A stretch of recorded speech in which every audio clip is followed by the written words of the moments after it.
Sekali lagi shalom. Selamat pagi Bapak Ibu Saudara. Bagaimana kabar semuanya? Baik dan luar biasa. Amin. Ya, tidak menyangka ya, setahun saya tidak kesini. Maksudnya terakhir tahun lalu melayani di sini, dan terakhir melayani juga masih di tempat seberang. Saudara, siapa percaya dalam Yesus ada pertumbuhan? Amin. Bukan hanya sekedar secara fisik, tapi kita juga akan mengalami pertumbuhan secara rohani. Ya, bersyukur bisa ada di tempat yang baru, tempat yang baik.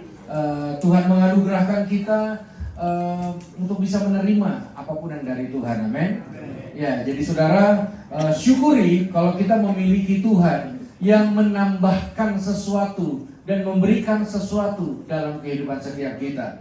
Dia juga Tuhan, Bapak Ibu, yang membangun sesuatu dalam hidup kita.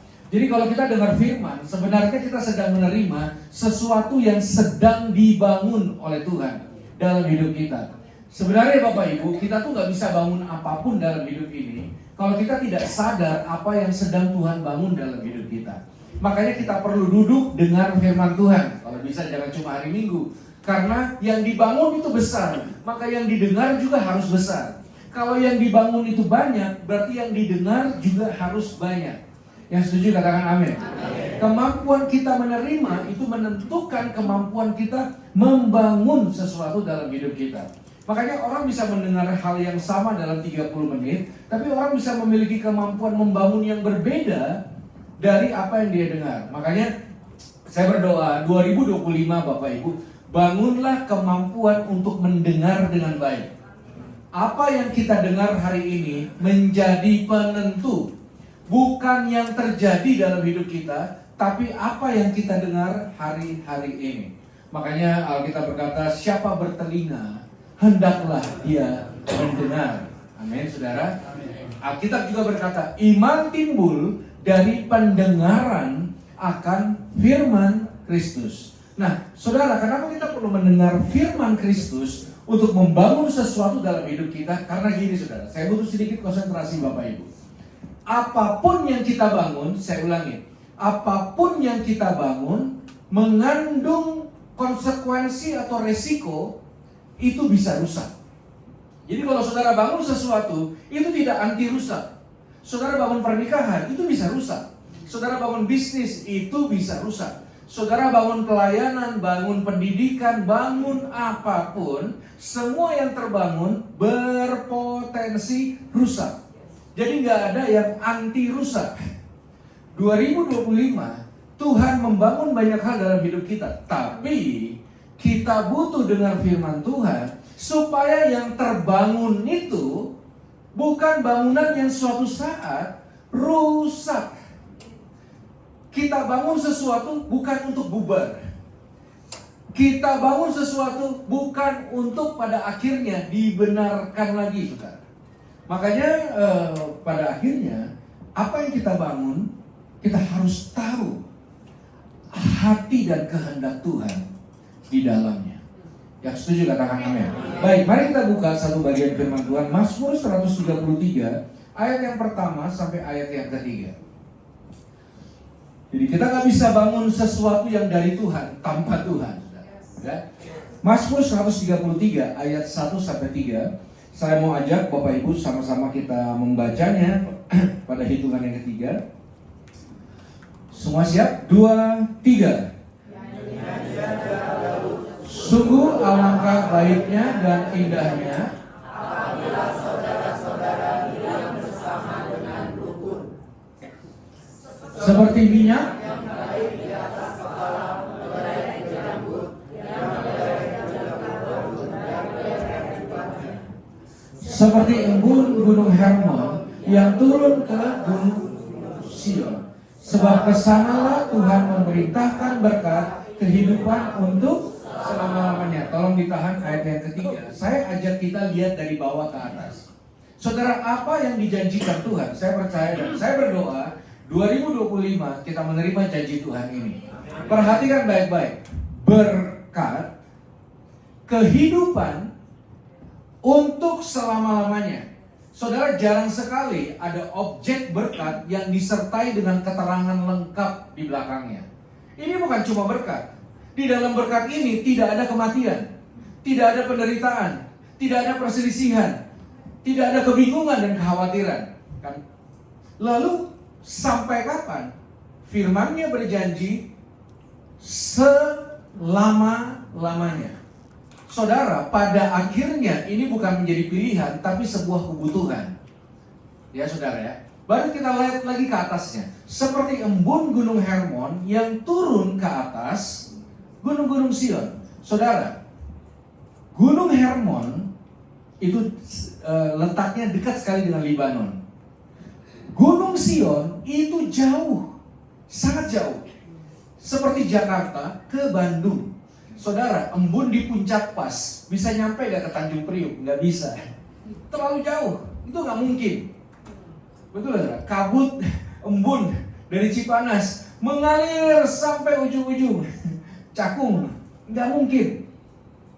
Jadi berkat ini dimulai dari ketidakmungkinan. Perhatikan baik-baik. Lalu kenapa jadi mungkin? Karena diperintahkan Tuhan. Jadi ketika perintah itu datang, jadi mungkin. Gitu sudah. Jadi tidak ada berkat kehidupan untuk selama-lamanya dimulai dari sesuatu yang terlihat sangat mungkin. Jadi kalau kita sedang menghadapi sesuatu yang rasanya tidak mungkin, mungkin itu indikasi ada berkat kehidupan. Karena perintah Tuhan kebanyakan dilepaskan pada sesuatu yang nggak mungkin, sesuatu yang mustahil. Saya nggak tahu apakah yang kita lihat ruangan ini, apakah itu mungkin 5 tahun yang lalu, 10 tahun lalu, mungkin sulit. Kalau kita lihat hidup kita sekarang, itu kan sulit kita lihat mungkin 10 tahun yang lalu. Iya ya, kalau kita lihat sekarang, nggak nyangka ya, anak-anak udah gede, nggak nyangka ya, berhasil juga kita jalanin usaha. Ternyata bisa juga ya, gitu. Nah, saudara lihat satu formulasi ini, ya, perintah Tuhan dan berkat Tuhan. Nah, saudara tahu ini dikejar banyak orang hari-hari ini. Tapi ini semua bisa rusak jika kita tidak mendengar perintah secara keseluruhan. Saya mau ajak kita lihat ayat yang pertama. Mazmur 133 ayat yang pertama. Saudara, tolong perhatikan baik-baik. Berkat Tuhan dilepaskan atas hidup keluarga, anak, cucu, pekerjaan dengan sebuah tujuan. Berkat itu berdampak, ya, sehat, diberkati, usaha berhasil, cucu-cucu baik, itu dampak. Tapi berkat Tuhan punya tujuan. Saya berani berkata, saudara, hampir banyak anak Tuhan kehilangan pengertian tentang tujuan dari berkat. Ketika kita hanya terfokus pada dampak, maka kita akan tergila-gila dengan berkat. Kita akan kejar di mana ada berkat, di mana ada pendeta yang bisa memberkati, di mana ada gereja yang bisa memberkati, di mana ada pujian penyembahan yang bisa diberkati. Ngekor kita pasti ke situ. Karena kita kejar dampaknya. Waktu kita sakit, kita cari mana yang bisa menyembuhkan. Waktu kita patah hati, kita cari mana yang bisa menghibur. Kita cari mana yang bisa memberi kita makan ketika kita lapar. Nah, izinkan saya pagi ini menyampaikan sebuah tujuan sakral dari berkat Tuhan. Apa itu Bapak Ibu? Persaudaraan yang rukun. Rukun itu berkat. Saudara, kalau ini pandangan pribadi saya, kalau kita bicara soal indikasi gereja yang sehat, rukun. Hari ini orang berbicara soal jumlah yang besar, organisasi yang besar, kultus individu, program yang bombastik. Tapi kalau diurai dalamnya, apakah ada kerukunan yang kuat? Belum tentu. Nah, kalau orang tanya kan kebanyakan, Pak, Bapak tuh gereja di mana sih, Pak? Oh, saya gereja di A, Pak. Puji Tuhan. Pak, mohon maaf ya, itu gereja Bapak pecahan mana ya, Pak? Loh, saya pertama tersinggung. Apa maksudmu? Pecahan-pecahan. Pas saya pulang, saya pikir udah lebih dari 3 kali pecah ternyata. Apakah ini gereja kita yang pertama? Belum tentu kan? Saudara mencari gereja tanpa, coba lihat, tanpa histori perpecahan, susah tuh. Susah. ternyata yang susah jadi umat Tuhan adalah bukan diberkati. Saudara akan ketemu gereja yang sangat diberkati, mudah. Apalagi kalau ke Jakarta, Surabaya, Bandung, betul nggak? Tapi jawab saya, mencari gereja yang rukun mahal. Itu udah mulai masuk tahap sulit. Ini sudah, saya satu kali diundang di satu gereja di Jakarta. Lalu saya ditanya ketika mau datang, Pak Pendeta diundang siapa? Loh, saya bilang siapa lagi lah. Pertanyaan yang lucu menurut saya gitu. Lalu saya tanya siapa lagi lah Pak? Oh bukan itu Pak, maksud saya Bapak ini diundang siapa? Bapaknya atau anaknya? Loh, maksud saya iya Pak, karena bapaknya itu lantai 6, anaknya itu lantai 1. Loh, maksudnya, oh pecah kongsi? Iya. Saudara, didengar baik-baik, itu sudah menjadi normatif. Ibadah lancar, sekolah minggu lancar, praise and worship lancar, mau gontok-gontokan, ya udah. Pada akhirnya orang akan bilang, siapa yang dapat menentang hadirat Tuhan yang ada tiap hari Minggu? Siapa yang dapat menentang kesuksesan dari sekolah minggu sampai usia emas? Siapa yang dapat menentang pertumbuhan jumlah? Akhirnya orang, saudara, membangun spiritualisme yang baik untuk menutupi persaudaraan yang tidak rukun. Makanya sulit sekali, jarang sekali, maaf saya ulangi, jarang sekali berkat dimendaratkan pada kerukunan. Karena memang sulit. Pada akhirnya kita butuh berkat supaya apa? Rukun. Itu juga sudah. Persaudaraan yang rukun itu adalah pencapaian yang firman berusaha tiap minggu capai. Makanya kalau orang makin cinta Tuhan, harusnya makin banyak teman, betul ya? Orang kalau cinta Tuhan, dia bisa bergaul dengan siapa aja. Yang beda agama, yang nggak punya agama, atau siapa aja. Gitu. Karena itu yang Tuhan bangun. Saudara, sampai hari ini mama saya beragama Katolik, saudara. Karena di KTP kan harus pilih agama. Papa saya Protestan. Jadi dari kecil sampai sekarang kami mix hybrid. Gitu. Jadi di rumah saya itu kalau ada dua salib yang ada Yesusnya, salib yang nggak ada Yesusnya. Ya, gitu saudara. Jadi terkadang saya masuk gereja Katolik berlutut, tanda salib. Kadang-kadang mama saya ke gereja Protestan. Tidak pernah ada debat kusir, sekalipun berbeda, di rumah kami. Tidak ada pembahasan tentang siapa sesat, siapa benar, siapa nyembah berhala, siapa nyembah patung, siapa enggak. Why? Karena firman itu menjaga masing-masing bertumbuh secara rohani dan tidak boleh kompromi, tapi secara bersaudara, rukun. Gitu. Maka segini saudara, perintah pertama ketika Tuhan ketemu manusia, berkuasalah atas semua yang di udara, di laut dan di darat. Sehingga itu kata-kata manusia pertama. Coba cari, tidak pernah ada kalimat berkuasalah atas sesama manusia. Kuasai gereja lain, kuasai doktrin lain, kuasai agama lain, kuasai. Tidak ada arahan untuk sesama manusia saling berkuasa. Meskipun dalam hati kita tuh suka menaikkan beberapa level diri kita dari orang lain, betul ya? Orang tuh suka gitu. Makanya kan jalur Cipanas sampai Gadok bawah, soalnya selalu akan ketemu orang-orang yang arogan, yang selalu pengen didahulukan, betul ya? Artinya apa? Kalau orang didahulukan, saya lebih berkuasa dari kamu, minggir, minggir. Artinya orang suka. Tapi kalau kita balik ke basic, saudara, tidak ada arahan untuk kita saling menguasai sesama kita. Sesama kita, perjuangan terberatnya adalah rukun. Kenapa? Tanpa persaudaraan yang rukun, maka kemungkinan besar apa yang kita bangun itu bisa rusak. Pada akhirnya rusak dalam, mungkin bocor halus, tidak terlihat, tapi pasti. Makanya benar apa yang disampaikan Pak Arifin, Bapak Ibu Saudara. Kalau kamu hendak mempersembahkan korban, bereskan dulu dengan saudara. Kenapa? Ini perhatikan baik-baik Bapak Ibu. Karena banyak kali justru gereja dan pelayanan menjadi indikator penyebab orang itu tidak rukun. Betul gak? Iya, saudara.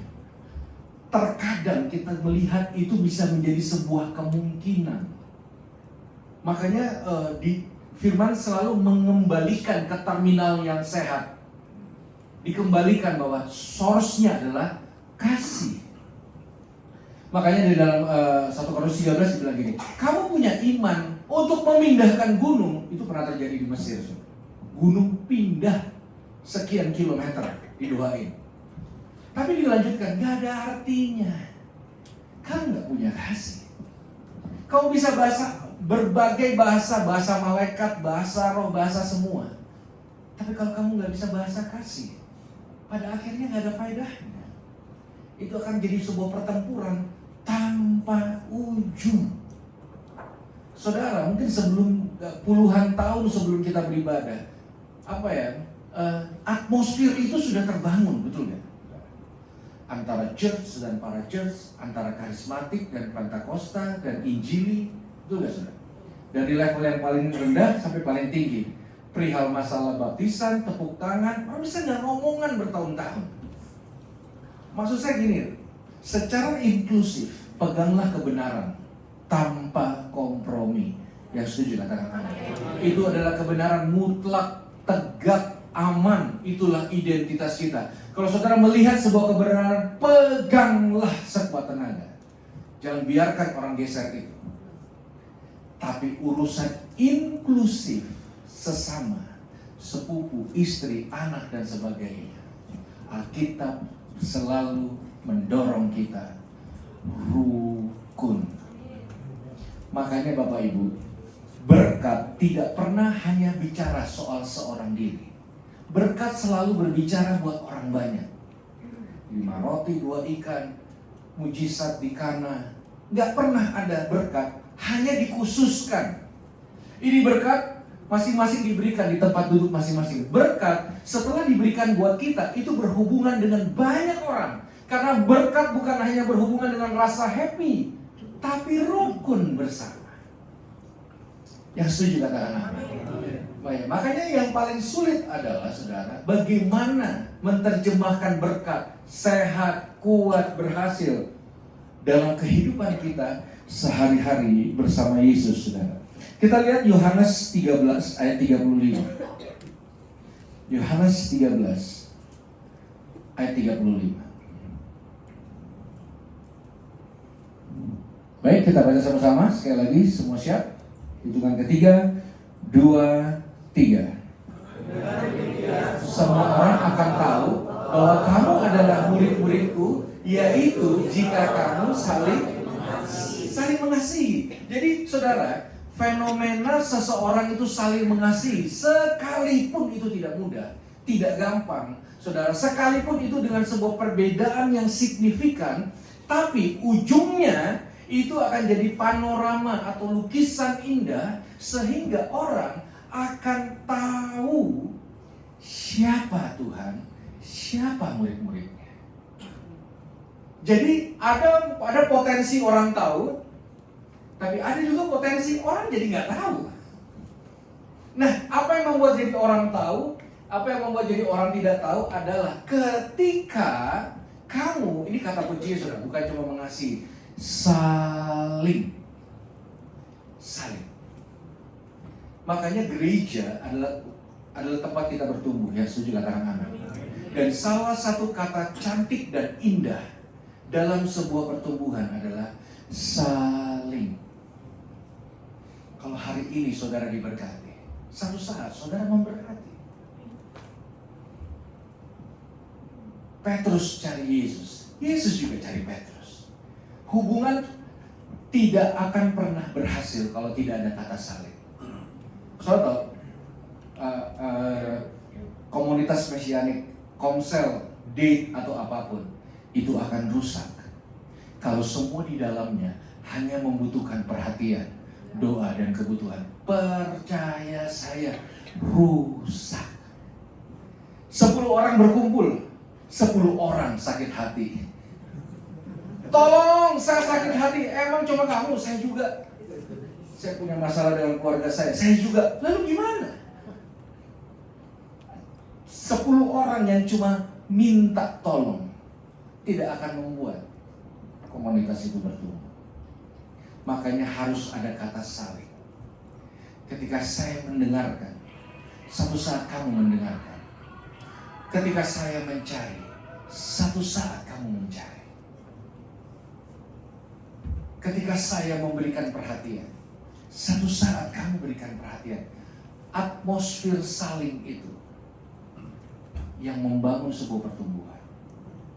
Makanya saling mengampuni. Kata saling itu seringkali muncul dalam Alkitab. Ya. Karena itulah yang membuat seseorang akhirnya mudah melihat atau kebalikannya sulit melihat ketika kita tidak saling mengasihi. Saudara, saya nggak tahu ya, saya mau ngomong ini dari jujur dari hati saya paling dalam. Saya rasa saudara dari Cipanas ini harus bersyukur karena ada banyak nilai-nilai original saya lihat masih ada di tempat ini. Benar Bapak? Serius, saya nggak bohong. Ini bukan biar senang gitu. Enggak, benar gitu. Makanya kenapa saya sama istri itu semangat kalau kesini. Saya udah nyampe di sini jam 6. Udah nongkrong makan bubur dah. Ketemu sama dia nih. Saya nggak bohong. Iya, saya berangkat subuh jam 4:30 dari Sentul. Iya saudara. Maksud saya gini, jangan sampai orang tuh lebih melihat ada sesuatu di sini dibanding kita yang mungkin sudah tiap minggu datang.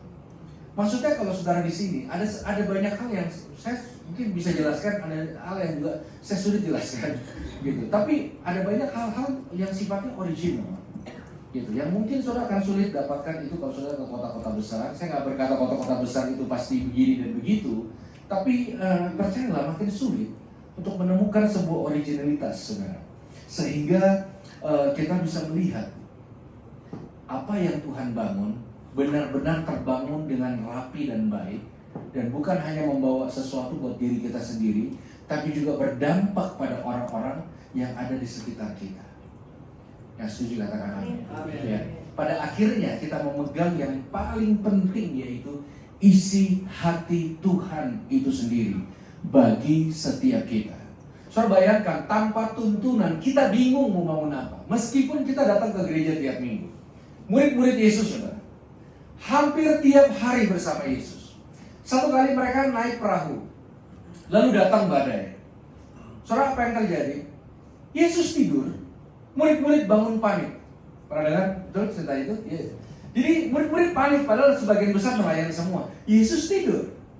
Lalu Yesus bangun karena badai? Enggak, karena berisiknya murid-muridnya. Tolong gitu ya, bangunlah dia.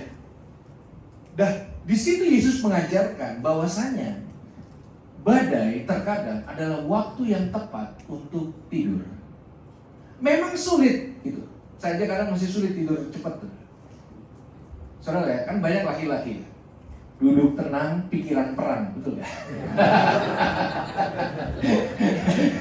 Tenang gitu. Makanya kan orang bercanda, makanya di depan Indomaret itu banyak kursi besi. Karena ke psikiater mahal, psikolog mahal. Duduklah, bawa kopi kecil, roti, dan 2 jam. Duduk tenang, pikiran perang. Tapi saya mau bersyukur bahwa kita masih punya firman, betul gak? Jadi Yesus tidur, murid-murid bangun panik. Lalu beberapa saat kemudian, gak lama saudara, di Taman Getsemani, Yesus bilang gini sama murid-muridnya, berdoa dan berjaga-jagalah. Roh penurut, daging lemah. Ya, itu momen terpenting dalam hidup Yesus. Karena tak lagi dia mau ditangkap dan disalib. Lalu apa yang terjadi? Tidur murid-muridnya. Tidur, pulas. Pasti badai gak bisa tidur, di Taman Getsemani tidur. Jadi urusan kapan tidur, kapan bangun, murid-murid gak ngerti sekalipun tiap hari ikut Yesus. Jadi jangan berpikir otomatis kita akan ngikut dan mengerti kalau kita gak pasang telinga ini. Makanya banyak orang kehilangan Tuhan dalam berkat Tuhan. Banyak orang hilang tuh di atas Bapak Ibu. Betul ya? Ya, saya ingat zaman-zaman masih teman-teman masih kuliah, masih SMA, wah mati buat Yesus. Semua ibadah ikut. Apa aja ikut. Nggak takut mati, takut lapar. Beneran, mau doa semalaman, ayo, ini ayo gitu. Apa aja. Doa tiap hari jodoh, capek, motoran terus, panas, dingin, keringetan, lepek. Doa buat kerjaan, doa buat pasangan nikah, punya anak, saudara. Setelah dia punya semua, nggak ada waktu lagi untuk berdoa. Nggak ada waktu lagi untuk pelayanan. Nggak ada waktu lagi, semua sisa-sisa doang dikasih. Bertahan di bawah, hilang di atas. Makanya banyak orang kehilangan makna waktu dia mencerna berkat Tuhan. Akhirnya orang semua tergila-gila dengan berkat. Betul gak? Maksud saya gini, saudara, kita hidup di dalam Tuhan, kita akan gak cuma hidup di GB Roxy Panas aja, kita akan ketemu semua gereja. Saudara buka sosial media, semua pendeta ngomong, betul gak? Semuanya. Saudara bisa cerna kira-kira apa sih yang semua pengen capai gitu kan. Maka ketika pesan-pesan umum ya, pesan-pesan umum, ayo kamu diberkati, hutangmu dilunasi, penderitaanmu akan diselesaikan, itu pasti rame. Iya. Karena orang berpikir enak juga dibayarin ya. Ya, tanpa sadar nih saudara. Saya bilang nggak sengaja, tanpa sadar. Kita bangun mental subsidi kan.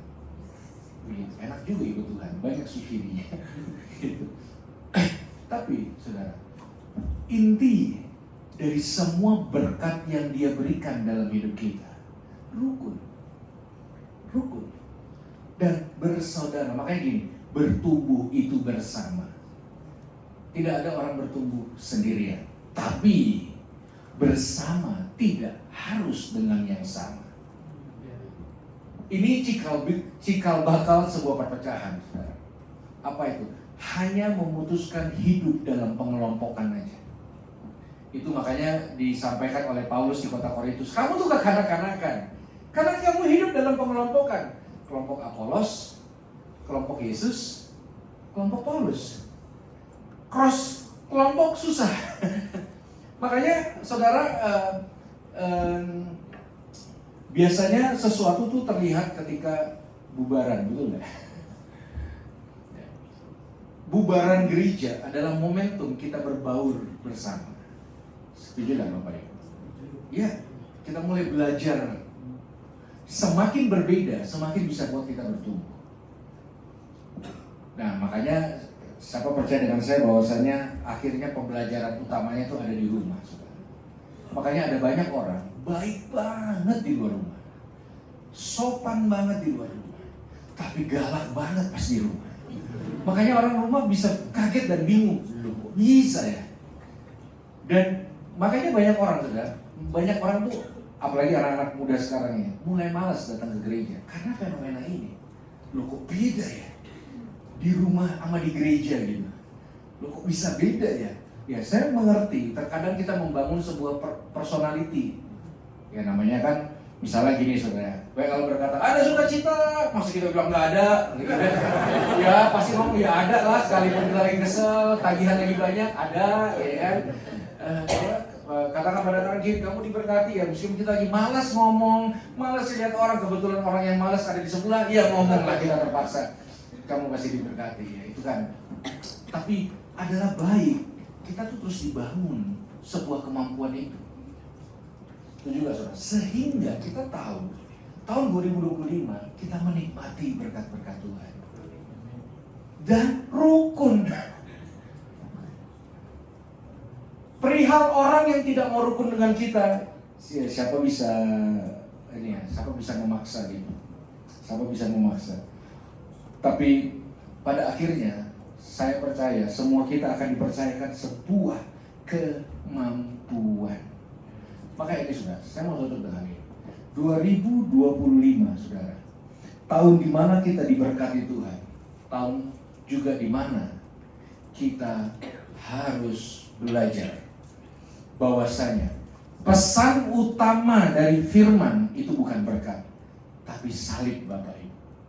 Artinya berkat akan bersahabat dengan pengorbanan. Saya ulang, berkat akan bersahabat dengan pengorbanan. Salah satu mental yang dibangun oleh orang yang diberkati berlimpah-limpah adalah kemampuannya untuk berkorban untuk kepentingan-kepentingan yang lebih besar dari dirinya sendiri. Makanya berkali-kali dalam perjanjian baru dikatakan, jangan cuma perhatikan kesenanganmu sendiri, perhatikan kesenangan orang lain. Kamu yang kuat wajib menanggung yang lemah. Jangan menempatkan diri sebagai terminal terakhir. Artinya saudara, kalau kita nggak belajar berkorban, maka kita akan terbiasa mengorbankan orang lain untuk kita. Bapak-bapak, ibu-ibu, perhatikan baik-baik. Kalau kita nggak mau berkorban untuk anak-anak, maka kita akan minta anak-anak yang berkorban untuk kita. Kita akan minta anak-anak yang mengerti kita. Kita minta anak-anak yang mengerti mood kita, capek kita, susah kita. Loh, siapa yang anak, siapa yang orang tua? Nanti akan kebalik fungsi. Anak yang ngertiin orang tua. Jangan aja ngobrol, papamu lagi jelek moodnya. Loh, kenapa anak yang harus ngerti? Sedangkan anak-anak belum pernah jadi orang tua, kita orang tua pernah jadi anak-anak. Itu udah baik. Artinya itu akan rusak. Kalau kita memutuskan jadi seorang pemimpin, belajarlah berkorban untuk orang-orang yang kita pimpin. Kalau tidak, kita akan minta orang-orang yang kita pimpin untuk berkorban. Nih, saya minta sedikit konsentrasi Bapak Ibu lagi di bagian terakhir ini. Perjanjian lama, saudara. Perjanjian lama, domba adalah objek yang harus dikorbankan untuk gembalanya. Daud buat dosa, potong domba. Yosua, potong domba. Siapa buat dosa, potong domba. Domba itu objek yang harus dikorbankan untuk gembalanya. Saudara, ini sebuah shock terapi yang sampai pagi ini belum banyak orang mau terima pesan ini. Dalam perjanjian baru Yohanes 10, Yesus berkata, gembala yang baik berkorban untuk domba-dombanya. Itu dua hal yang berbeda. Amin. Amin. Boleh dong tepuk tangan buat Tuhan. Ya. Makanya gini. Salah satu kerusakan yang terjadi adalah kerusakan dalam kepemimpinan. Saudara, saya akui, saya banyak melakukan kerusakan dalam kepemimpinan yang saya akui saya lakukan. Saudara masih ingat pesan yang berkata, taatilah pemimpin-pemimpinmu, mereka yang sudah berjaga-jaga dan berdoa buat kamu. Saudara masih ingat pesan itu? Tanpa sadar, saya sering gunakan ayat itu untuk manipulasi orang-orang yang ada di bawah saya. Pemberontak kamu, gak baca ini ayatnya. Gak baca ini ayatnya. Pemberontak kamu. Ini saya jelaskan pelan-pelan supaya kita nangkap Bapak Ibu dan tidak melakukan kesalahan yang sama. Alkitab berkata, taatilah pemimpin yang berdoa dan berjaga-jaga buat kamu. Jadi gini, misalnya contoh Pak ya, saya gak pernah doain Bapak. Saya bahkan gak pernah ke rumah Bapak. Saya gak peduli dengan apa yang terjadi dalam hidup Bapak. Mimpi dan visi Bapak, saya gak peduli. Saya minta Bapak taat sama saya dan Bapak gak mau. Lalu saya bilang, Bapak pemberontak. Dengar baik, sejatinya sayalah pemberontaknya. Siapa pemberontak sejati? Pemimpin yang gak punya nyali berkorban, lalu minta orang-orang berkorban buat dia. Itulah definisi pemberontak. Itulah sumber kerusakan banyak hal. Amin. Amin saudara. Makanya generasi muda sekarang berteriak, Kak, tahu gak cara menyelamatkan generasi hari ini yang paling mudah? Dalam hati saya, sok tahu kamu. Saya sampai botak sudah 15 tahun berjuang buat generasi. Terus dia bilang, cara menyelamatkan generasi yang paling mudah, ya jangan dilahirkan. Ngapain dilahirkan? Diabaikan, lalu diselamatkan. Buang-buang uang, buang waktu. Kalau mau jangan diselamatkan, jangan diabaikan. Nah, saudara, itu kerusakan yang terjadi karena generasi sekarang harus berkorban untuk gengsi orang tuanya.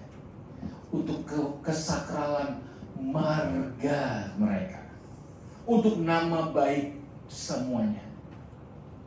Akhirnya kita lupa bahwa semangat berkorban itu bagian yang harus dilewati oleh orang-orang yang diberkati Tuhan. Jadi semua bersemangat 2025. Bukan pesan yang umum sebenarnya, tapi saya anggap ini dari rumah sendiri lah. Ya. Biasanya kalau nyampein gini kan, ya nggak diundang lagi misalnya. Tapi marilah kita sama-sama. Jadi saudara, kita bisa melihat karya Tuhan yang ajaib terjadi dalam hidup kita. Kasih tepuk tangan yang meriah bagi siswa kita. Lakukan kita saudara, mari kita satu hati dalam doa.